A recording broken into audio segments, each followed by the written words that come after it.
So now we're going to take a look at a couple of examples of the Doppler shift.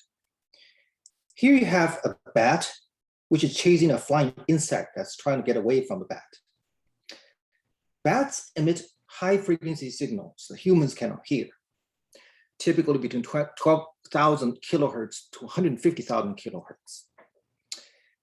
And when it does so, the high frequency signal can be bounced off a target, which in this case is this flying insect, and then the signal will bounce back to be heard by the bat again. Now, there are a couple of cases, couple of stages here when it comes to Doppler shift. The first is when the bat is moving and the insect is also moving. When the insect receives the signal, the frequency will be different from the frequency that was initially emitted by the bat. And secondly, as the signal is bounced off the insect, and when the bat moving towards the signal receives the echo, the frequency once again gets shifted due to the motion of both the insect and the bat. So the echo signal will be different from the original frequency emitted by the bat. And the bat can analyze the situation in terms of the frequency difference between the initial frequency emitted and the echo frequency, and make a judgment as to just how fast the insect is moving. And based on that, the bat can decide whether to continue to give a chase or just give it up. Of course, the bat is not a mathematician or physicist by any means, but the brain of the bat is actually a lot smarter than the bat itself. So the brain can actually do this calculation automatically and inform the bat as to what to do. You know, just like a human brain, a lot of the things that our brain does, we don't have any knowledge of that. We don't have the conscientious knowledge of that. So the automatic part of the brain is actually a lot smarter than the conscious part of the brain. Anyhow, going back to the case of the bat, okay? So suppose the bat moves towards the insect along the line connecting the bat and the insect with a speed of v1, say 10 meters per second, okay? Meanwhile, the insect flies slower than the bat, tries to move away from the bat at a speed of 2 meters per second. The speed of sound in stationary air is 331 meters per second, assuming there's no wind. And suppose the bat initially emits a frequency f0 at 50,000 hertz or 50 kilohertz. I want to know two things. Okay, one is, what is the frequency f1 that the insect receives? And secondly, as this signal f1 is bounced off from the insect back to the bat, what is the frequency f2 that the bat receives for the echo? Okay, so let's see how we can find solutions. First of all, let's find f1, and that is the frequency as the insect receives. Okay, here you have the source, which is the bat, moving at a speed v1, and then you have the observer, which is the insect moving away at speed v2. So you have both moving source and moving observer, and therefore the frequency shift formula, you have to use the general formula, which I'm going to write here again. So you get f prime, which in this case is f1, right, equals the original frequency, which in this case the symbol is f0. And in general, you have this formula with both the numerator and denominator. Okay, both the numerator and the denominator. And the numerator has to do with the speed of the observer. So you have v, that's the speed of sound, and you have v observer. The denominator has speed of the source, and I'm gonna plug in a plus or minus sign for both numerator and denominator. For the numerator, you're looking at the speed of the observer. Now, in this case, the bat is moving away from the source, right? So that tends to decrease the frequency, and therefore you have to put a negative sign, minus sign, right? Ignore the motion of the source if you want to simply determine this sign, which is negative. Now let's determine the sign downstairs, and that's due to the motion of the source, which is the bat. Okay, the source is moving towards the observer, and that tends to increase the frequency heard by the observer, and therefore you have to use a negative sign. A smaller denominator translates to a greater overall values, so that's why it's a negative sign. Now, VO in our case is V2, and V1 in our case is the speed of the source Vs. Okay, so I can Let me write down one more step by changing the symbols. So now I have F original V minus the source at the speed of the observer, which is V2, and you have V minus V1. Okay, now all you have to do really is just to work out, plug in the numbers, and let's see what we come up with. Okay, so your 50,000 hertz for 50 kilohertz times 331, that's the speed of sound, minus V2, V2 is the speed of the insect at 2.0 meters per second, divided by the speed of sound 331, then minus the speed of the chasing bat, which is 10 meters per second. And if you do the math, you find the answer to be 51.25 kilohertz. Okay, so there's an increase of 1.25 kilohertz. The insect will register a higher frequency than that emitted by the bird, by the bat, by about 1.25 kilohertz. All right, so that's the first part of the problem. And the second part is the insect will get this frequency F1 bounced off of its body, and that's those red signals coming back as the echo towards the bird, towards the bat. So the bat received that signal, but does the bat receive a signal which has a frequency of just F1? No, because the bat moves towards that source, which is now the echo. Okay, so that amounts to a further increase in the frequency. So for the echo, I have the insect as the source, okay, and the bat as the receiver or observer. So now I have F2. What is that equal to? Well, F2 is greater than F1. F1 is the originally emitted frequency of the echo from the insect times a factor. This factor, the general formula is the same as before, but the numbers are different. So here's V and V.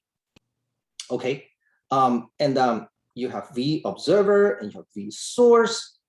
This time the observer is the bat, and the bat moves towards the source at speed V1. So therefore that amounts to an enhancement. You have a higher frequency because of the motion of the bat. So it's a plus sign, okay? And then the source, which is the insect. The insect is moving away from the observer, which is the bat, and that tends to decrease the frequency. And therefore, to make that happen, you use a plus sign because a greater denominator makes the frequency lower. So you see, the signs have become both positive instead of both negative. And I can plug in the numbers, I can find a numerical value. So I have now F1 times V plus, okay, VO, remember the observer is the bat and his speed is V1, not V2, okay, divided by the speed of sound plus the speed of the source, which is the insect, the speed is V2. So again, let's do the math, plug in the numbers. It's 51.25 kilohertz now.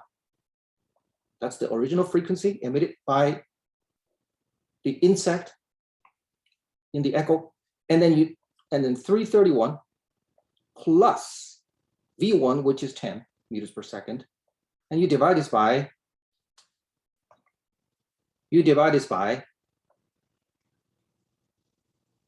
331 plus V2, which is 2.0.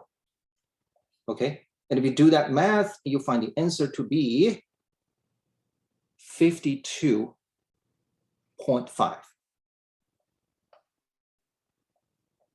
kilohertz. Okay, so you see the bat originally emitted a frequency of 50 kilohertz. Okay, and then the insect heard that frequency at 51.25 kilohertz, and the echo received by the bat again is now at 52.5 kilohertz. So therefore, the bat will register a frequency shift delta F, which is F2 minus the original frequency emitted, and that equals to 2.5 kilohertz. Okay, again, that information can be used by the brain of the bat to figure out how fast the insect is moving ahead of him. And that is a useful skill for the bat to survive, certainly. Okay, the greater this delta F, the faster the bat is chasing the insect, obviously. Okay, so that is how we solve this problem. So this problem is interesting in the sense that there are actually two stages here. Okay, first is F1, frequency heard by the insect, and secondly is F2, the frequency of the echo heard by the bat.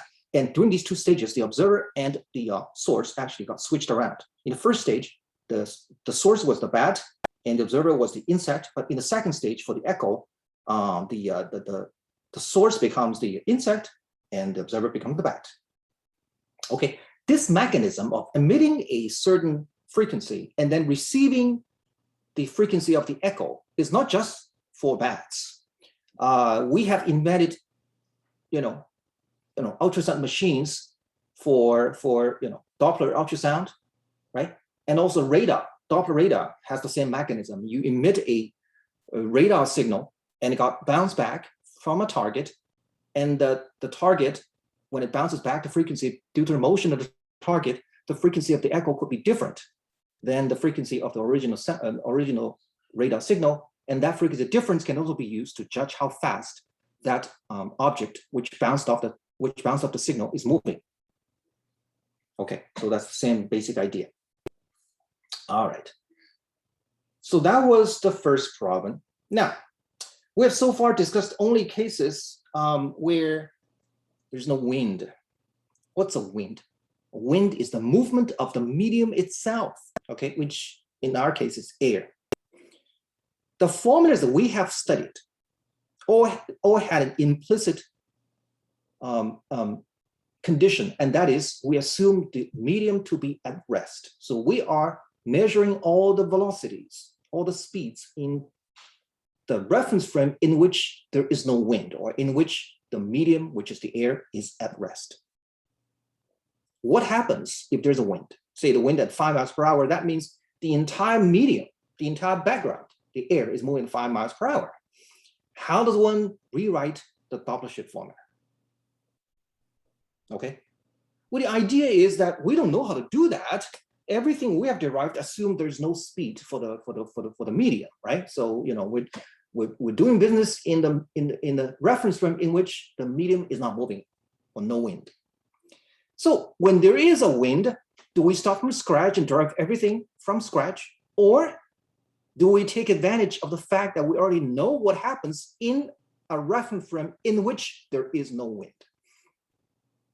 Okay, and that is, what if we ride with the wind so that in this new reference frame there is no wind, right? If the wind is 5 miles per hour blowing north, why don't we just move north at 5 miles per hour? Then in that new reference frame, do you agree that there is no wind, right?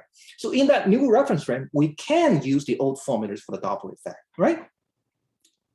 So we can use the same old formula. But remember, when you shift the reference frame, you're going to have to change all the speeds. The speed of the observer, speed of the source, because when the reference frame changes, the speed has different values. But we know how to do that very easily. Okay, so look at this example.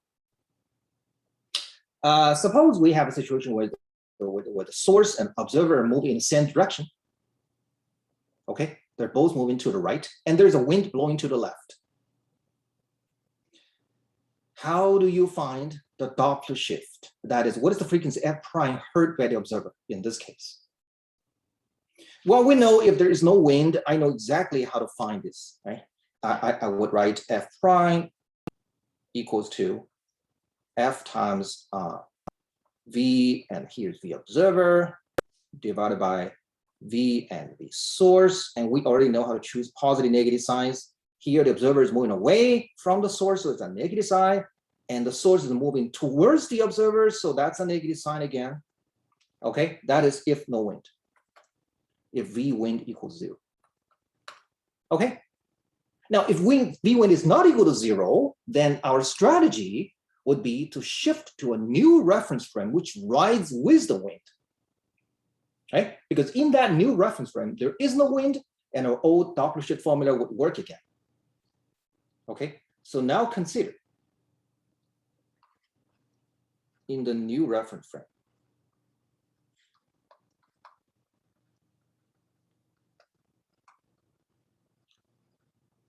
Which moves with the wind?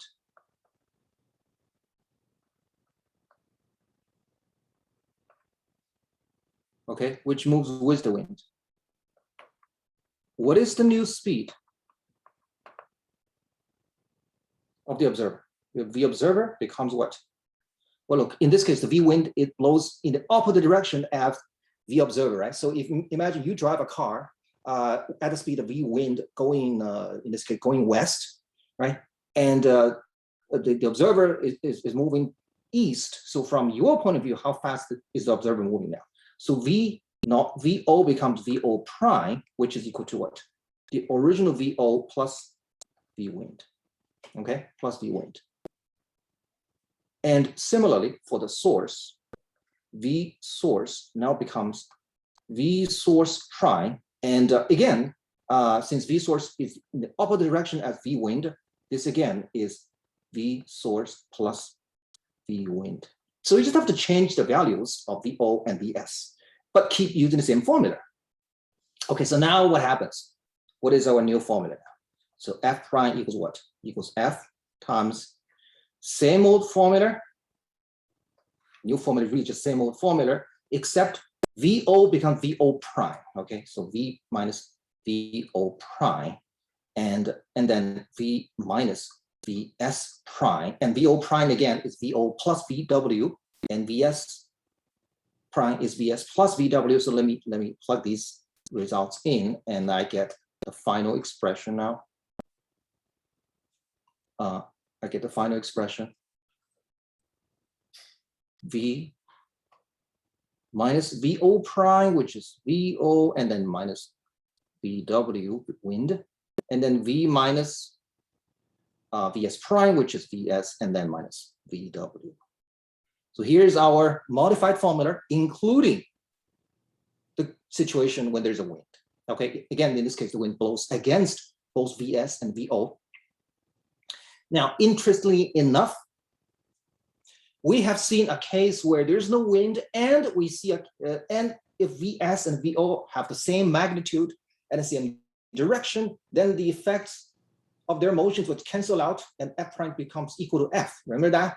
Okay, you look at the formula here, the first formula here, this formula right here, and VO and VS, they're equal to each other.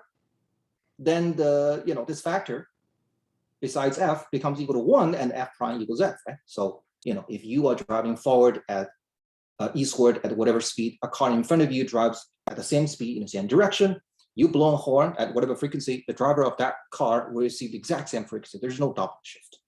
Okay, does this result change if there's a wind? Okay, so you're driving at whatever speed eastbound, another car ahead of you driving at whatever speed eastbound, and at the same time there's a wind. Will the driver in front of you receive the same frequency as you emit? Okay, does the result change if there's a wind? Well, just look at our modified formula. Okay, our modified formula, you have this extra term, but VW and VW, they're the same. And if VO and VS are also the same, look, all the signs are negative. Guess what? The factor in the parentheses, once again, equals 1. Okay, so whether or not there is a wind, as long as the observer and the source move at exactly the same velocity, you're never going to have any Doppler effect. Okay, so that makes sense actually, because there is no relative motion. It takes relative motion. Motions are relative. It takes relative motion to have any net effect. All right, so that's a case where there is a wind, and you can think of many other examples of Doppler shift applications.